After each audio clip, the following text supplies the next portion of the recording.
ఈ నొప్పి కోసం జనరల్గా ఏం చేస్తారు, డ్రగ్స్ ఏవో ఒకటి వాడుతుంటారు, సెడేటివ్స్.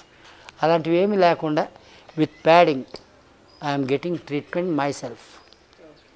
ఎప్పుడైతే ఈ కంప్లీట్గా ఈ ఎముక కూడా అతుక్కుంటుందో అప్పుడు అన్నం తినడం మొదలు పెడతాను.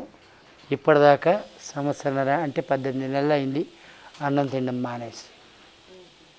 మరి ఎక్కడి నుంచి వస్తుంది ఎనర్జీ? వస్తూనే ఉంది, కాస్మిక్ ఎనర్జీ. భోంచేరు అసలు. ఓకే.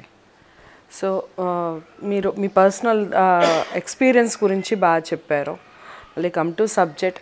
ఈ దెయ్యాలు అన్న ఈ టాపిక్ తీసుకుంటే మనుషుల్ని దెయ్యాలు పట్టినాయి అని, దానికి ఏదో వేప చెట్లు పెట్టి బడత పూజ చెయ్యాలి అని ఏదో రకరకాలుగా మాట్లాడుతూ ఉంటారు, ఏవో క్షుద్ర శక్తులు అంటారు. అసలు ఈ శక్తులన్నీ ఉన్నాయంటారా? ఈ దెయ్యాలు మనుషులకి పట్టడం అనేది నేనేం చెప్తానంటే, బీయింగ్ ఏ స్పిరిచువలిస్ట్ చెప్పాలంటే దైవం ఎక్కడుంటే దెయ్యం కూడా అక్కడ ఉంటుంది. భక్తి, నమ్మకం, శ్రద్ధ, విశ్వాసం, ఏకాగ్రత, ఈ 5 దైవాన్ని కనుక మనము ఆవాహన చేస్తే పక్కన వచ్చి కూర్చుంటారు ఖచ్చితం. అదే భయంతో దయాన్ని తలిస్తే చాలు, అది కూడా వచ్చి పక్కన కూర్చుంటుంది. ఇది స్పిరిచువలిస్ట్గా నా తాలూకు ఒపీనియన్. అంతకుమించి ఒక సైన్స్ తెలిసిన వ్యక్తిగా చెప్పాలంటే it is a mania, psychological mania and phobia.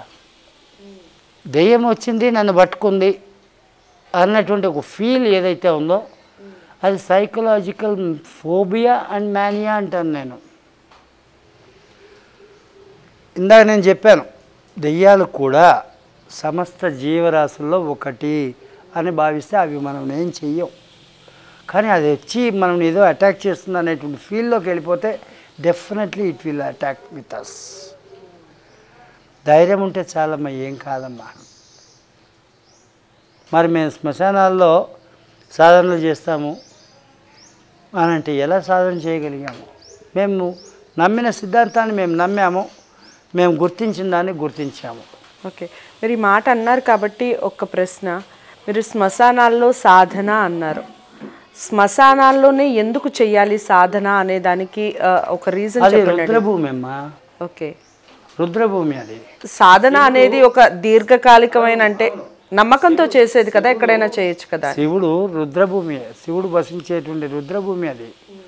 ఆ రుద్రభూమిలో శివుడు ఎలా ఉంటాడంటే ఒక కాటి కాపర్లానే ఉంటాడు. ఆయన మహారాజు అయితే మేమంతా ఆయన తాలూకు బటులే, మా సైన్యం అది అక్కడే ఉంటుంది. అది తప్పని మేము అనుకోం. అక్కడ మేము ఆరాధించేది కూడా శివుడినే, ఇంకెవరిని కాదు. మరి అఘోరాలు అడవుల్లో ఉంటారని, అడవుల్లో తిరుగుతారని, ఇంతకీ సమాజం అంటారా అడవి అంటారా? అడవనే అంటారు ఖచ్చితంగా. ఇది జనారణ్యం, ఇది అడవే. ఈ అడవిలో ఉండేటువంటి క్రూర మృగాలు. నా క్వశ్చన్ చెప్తాను అదే నేను చెప్తున్నా. చెప్పండి. మనిషి రూపంలో కనబడేటువంటి అడవి మృగాలు. ఎవరు? మనుషులా? నేను ఇందాకేం చెప్పాను? Just trust with the God, not with the 2-legged animal అన్నాను. ఆ యానిమల్ అనే పదానికి అర్థం ఏంటి? సామాజిక జంతువు మనిషి. కానీ ఈ మనుషుల్లో ఉండే రకాలు, సింహము ఉంది, పులి ఉంది, పెద్ద పులి, చీటా ఉంది, బ్లాక్ చీటా ఉంది. క్రూర మృగాల్లో ఇంకా రకాలంటే నక్కలు ఉన్నాయి, గుంట నక్కలు ఉన్నాయి, తోడేళ్ళు ఉన్నాయి. ఇవంతా కూడా మనిషి స్వరూపాలే. ఇది మీరు తప్పుగా అనుకుంటే తప్పే, ఒప్పుగా అనుకుంటే ఒప్పే. ఉదాహరణకు చెప్పాలంటే బతుకున్న మనిషిని పీక్కు తినేటువంటి వాడు మనిషి అంటే యాజమాన్యాలు ఏం చేస్తున్నాయి? ఉద్యోగస్తుల తాలూకు రక్త మాంసాలను పీడించుకుని తింటున్నాయి. జీతాలు కూడా సరిగ్గా ఇవ్వట్లేదు ఉద్యోగస్తులకి. దానికి కారణం ఏంటంటే కరోనా అంటారు, కోవిడ్ అంటారు, తొక్క అంటారు, తోటకూర అంటారు. సాకులు చెప్పడానికి ఏదైతేనేమైంది, ఇవ్వాలనే గుణం మనిషిలో ఉండాలిగా. మరి ఇలాంటి వాళ్ళందరినీ క్రూర మృగాలు అంటారా, మనుషులు అంటారా? నేను ఇలాగే మాట్లాడతానమ్మా, నా స్థాయిలో ఇది. ఓకే. అయితే ఇప్పుడు నేను అడిగే క్వశ్చన్ ఏమిటంటే, మీరు అడిగిన క్వశ్చన్ అర్థమైంది, సమాధానం కూడా కరెక్ట్గానే ఇచ్చాను, ఇంకా మళ్ళీ రిపీట్ చేయకండి. సరే. అంటే నేను అనేది ఏంటంటే, మీరు ఈ క్రూర మృగాలు ఇదంతా కాదు, అంటే అఘోరాలు అడవుల్లో ఉంటారు, ఇది అడవే కదా. ఇది ఓకే, జనారణ్యమే తీసుకుందాం, జనారణ్యంలో ఉంటారు.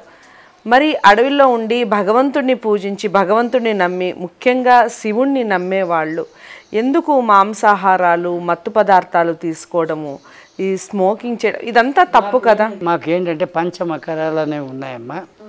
పంచమకరాలు అంటే మాంసము, మద్యము, మైథునము, మంత్రము, ముద్ర అనేది పంచమకరాలు అంటారు. మాంసం తింటాము అంటే strongly we believe that it is gifted by the God. దానిలో తప్పేం లేదు. లేకపోతే మద్యం మనస్సుని స్థిరీకరించడానికి మేము వాడేటువంటి ఒక సాధనం. మద్యము అంటే మీరందరూ అనుకున్నట్టు లిక్కర్ మాత్రమే అని అనుకోకండి. మత్తు కలిగించే ప్రతి ఒక్కటి కూడా మద్యం అనే ఆ పదానికే అది వర్తిస్తుంది. మత్తు ఇంకా సింపుల్ చెప్పాలంటే పంచమకారాలు అన్నాను కదా, మాంసము, మత్తు, మైథునం. మైథునము అంటే it is nothing but A inter course between two bodies, male and female. ఇది కూడా ఉంటుంది. కానీ ఇది ఏమిటంటే ఓపెన్గా చెప్తాను నేను, ఎజాక్యులేషన్ అనేటువంటి పరిస్థితి ఆడకైనా ఉంటుంది, మగకైనా ఉంటుంది. we just don't enjoy the ejaculation system. Even then, at that moment, we used to chant mantra. దానికోసం అది వాడతాము. ముద్ర ఉంది, మంత్రము ఉంది. అది సాధన చేసే సమయంలో అంటే ఏంటి, ఇప్పుడు ఇలా కూర్చుంటాం, మంత్రము ఉంటుంది, ముద్ర ఉంటుంది ఇంట్లో. దీన్ని పంచమకరాలు అంటారు. ఇది తప్పు కాదమ్మా. మా వరకు మమ్మల్ని తప్పు పట్టేవాళ్ళు, వాళ్ళే నిజానికి తప్పు పట్టేవాళ్ళు తప్పు మనుషులని నేను అంటాను. ఎలాగంటే ఉదాహరణకి చెప్తాను. మాంసాహారం అయితే హింస, శాకాహారం అయితే హింస లేదంటారా? లేదు అని వాదించే వాళ్ళే ఎక్కువ మంది ఉంటారు. నేను దానికి వివరం చెప్తాను, ఇది మాత్రం ఎడిట్ చేయకండి. ఇప్పుడు ఉదాహరణకి విత్తనంలో జీవం ఉంటేనే బీజం మొలకెత్తుతుంది. ఆ మొలకెత్తిన బీజమే నారు. మొలిచింది కదా, ఆ మొలిచినటువంటి నారు మనం పొలంలో పాతితే అది వరి మొక్కగా పెరిగింది. వరి మొక్కగా కొంతకాలం పెరిగిన తర్వాత పొట్టలు వేస్తుంది. ఆ బియ్యపు గింజల కోసం ఆ చెట్లని అంటే ఏంటి, మొక్కల్ని, వరి మొక్కల్ని అడుగంట నరుకుతున్నాము. అది హింస కాదా? ఆ తర్వాత ఆ పొట్టల్ని వేరు చేయడం కోసం బండకేసి బాతున్నాం. అది హింస కాదా? ఆ తర్వాత రెండు రాళ్ల మధ్య దాన్ని నూరుతున్నాము బియ్యంగా తయారు చేసుకోవడానికి. అది హింస కాదా? అదే బియ్యాన్ని వేడివేడి నీళ్ళల్లో ఉడకబెడుతున్నాము. అది హింస కాదా? ఆ తర్వాత తింటున్నాము నిర్జీవమైనటువంటి అన్నాన్ని.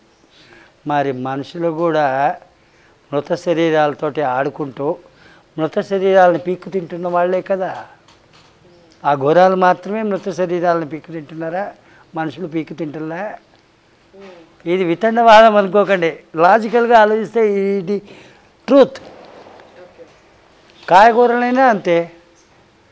విత్తనంలో బీజం ఉంటేనే అంటే ఏంటి, విత్తనంలో ప్రాణం జీవం ఉంటేనే అది మొలకెత్తుతోంది.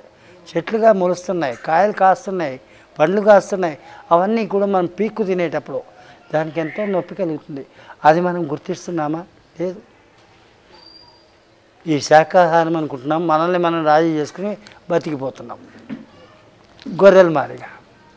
సో ఈ శవాల దగ్గర మామూలుగా చితికి నిప్పు పెడుతూ ఉంటారు. నిప్పు పెట్టినప్పుడు అసలు నిప్పు పెట్టడం అనేది ఎలా పెట్టాలి, పెట్టిన తర్వాత అసలు వెనక్కి తిరిగి చూడకుండా వెళ్ళిపోవాలి అనేది ఎంతవరకు కరెక్ట్, అసలు అలా అలా వెళ్ళిపోవడం వల్ల మంచి జరుగుతుందంటారా, ఎందుకు అలా చెప్తూ ఉంటారు? దానికి అర్థం నేను చెప్తాను. అది కథ మొత్తం చెప్పాలంటే చాలా పెద్దది అవుతుంది, బ్రీఫ్గా చెప్తా. శ్మశానం గేటు లోపలికి శవము, వాడి కొడుకు, సంతానం అంటే కొడుకు ఎంటర్ అవుతారు. ఈ యమగోళ, యమదొంగ అనే సినిమాలు వచ్చినాయి అప్పట్లో. అందులో పొరపాటున యమకింకర్లు ఒకళ్ళని తీసుకుపోవాల్సిన పోయి ఇంకోళ్ళని తీసుకుపోయినారనుకుంటే, అంటే రాంగ్ అడ్రస్లో పోస్టు వదిలేసిన పోస్ట్ మ్యాన్ లాంటి అలా జరుగుతుంటాయి. అసలు అది జరుగుతుంటాయి. ఓకే, అలాంటి పరిస్థితుల్లో అలాగా జరుగుతుందేమో, జరిగిందేమో అన్నటువంటి ఒక అభిప్రాయం అనుకోండి, లేదంటే ఆశ అనుకోండి. ఎత్తుడు కళ్ళెము, దింపుడు కళ్ళెమని 3 చేస్తారు, 3 చోట్లలో. గేటు దగ్గర, దాని తర్వాత మధ్యలో ఇంకో చోట్ల, దాని తర్వాత అగ్నివేదిక దగ్గర. ఈ హిందువుల్లో ఈ యొక్క సంప్రదాయం ఉంది. వైష్ణవులు అయితే నారాయణ నారాయణ నారాయణ అంటారు.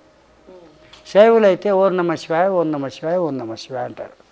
ఆ శబ్దానికి విని లేస్తారేమో అని ఒక చిన్న ఆశ. అది లేవలేదు, కన్ఫర్మ్ అయిపోయింది. ఆయన టికెట్ తీసుకున్నాడు, వెళ్ళిపోయాడని. ఈయన తీసుకెళ్ళి ఆ చితివేదిక మీద, అగ్నివేదిక మీద పడుకోబెడతారు.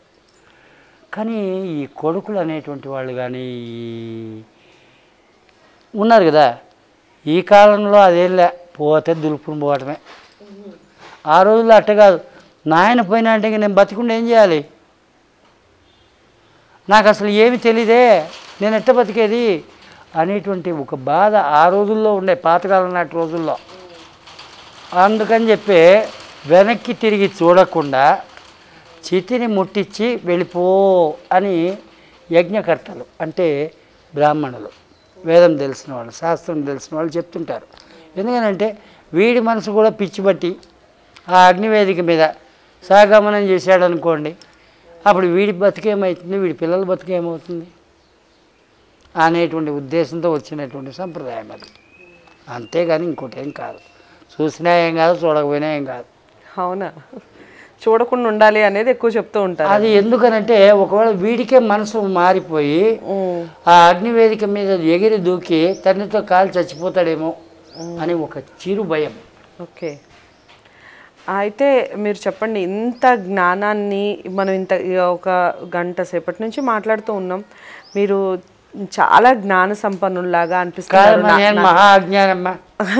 నాకు అనిపిస్తున్నారు. సో చెప్పండి, అసలు ప్రతి అఘోరాకి గురువు అనేవారు ఉంటారంటారా?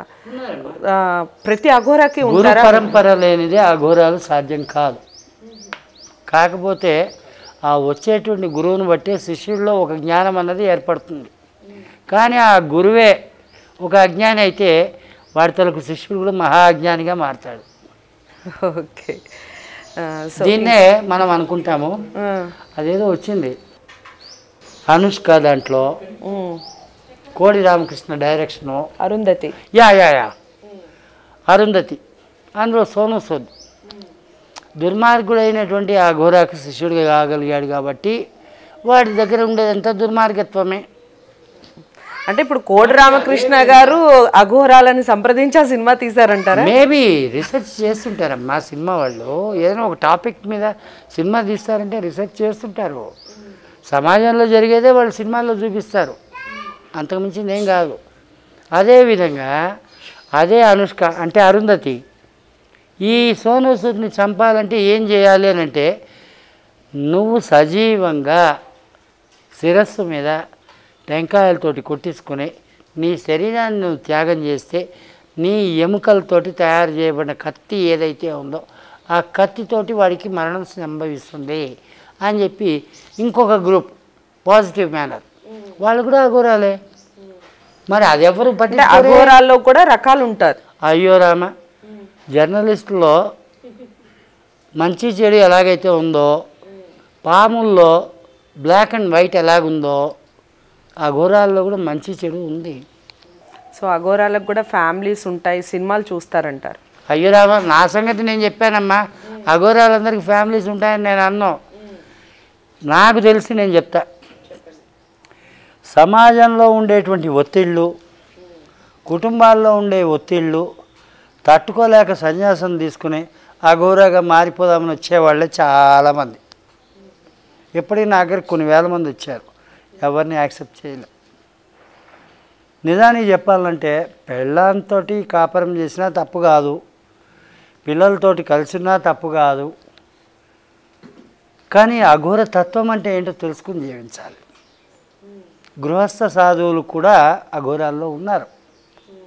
బాబా శివదాస్ అని చెప్పి ఈనాటి రోజు బాబా కినారాంజీ అని చెప్పి ఆశ్రమం ఉంది, ఇది కాశీలో. ఆయన తలుకు గురువే శివదాస్.